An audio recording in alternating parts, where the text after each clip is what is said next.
Fala aí galera, beleza? Aqui é o Léo, com mais vídeo do canal. Dessa vez galera, com mais vídeo de armadilha.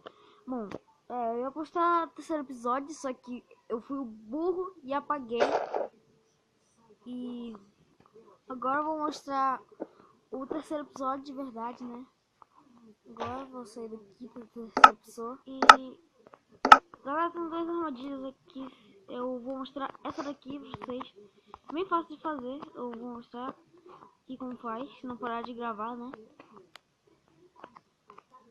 Bem fácil, né galera, fazer essa.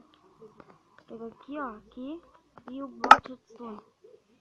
Tô baixando aqui galera, porque às vezes para de gravar do nada. Aí não se preocupem porque eu tô baixando aqui, né? Aqui. Não é porque eu tô tocando os outros, é porque eu tô baixando aqui, né? Pra ver se gravar ou não. Aí vocês colocam assim, assim. E colocam aí, tá gravando porque eu tô gravando. Assim. E assim. Sim. Eles pegam um bloco. Vou fazer isso com Village. Tá galera? Ah não, aqui eu preciso mesmo. E agora vocês sobem aqui um pouquinho, né? Tô subindo aqui porque eu vou fazer com Village esse daqui. E eu tô fazendo de bloco assim, né?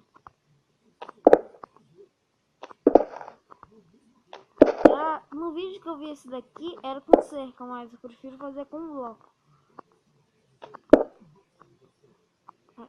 Tô dando lag, galera.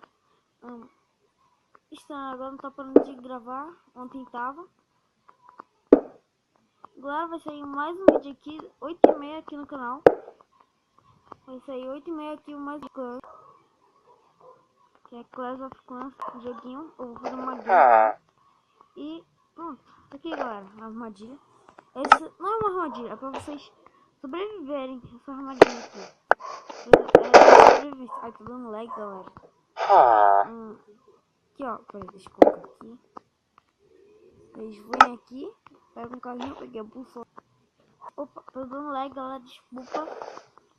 Coloca outro carrinho aqui, outro aqui. Mostra o carrinho se vocês quiserem, mas eu vou colocar os 4 aqui. Aqui. E aqui, zumbi de village, para transformar eles no bicho. Deixa eu quebrar aqui. Vocês fazem vocês, ó.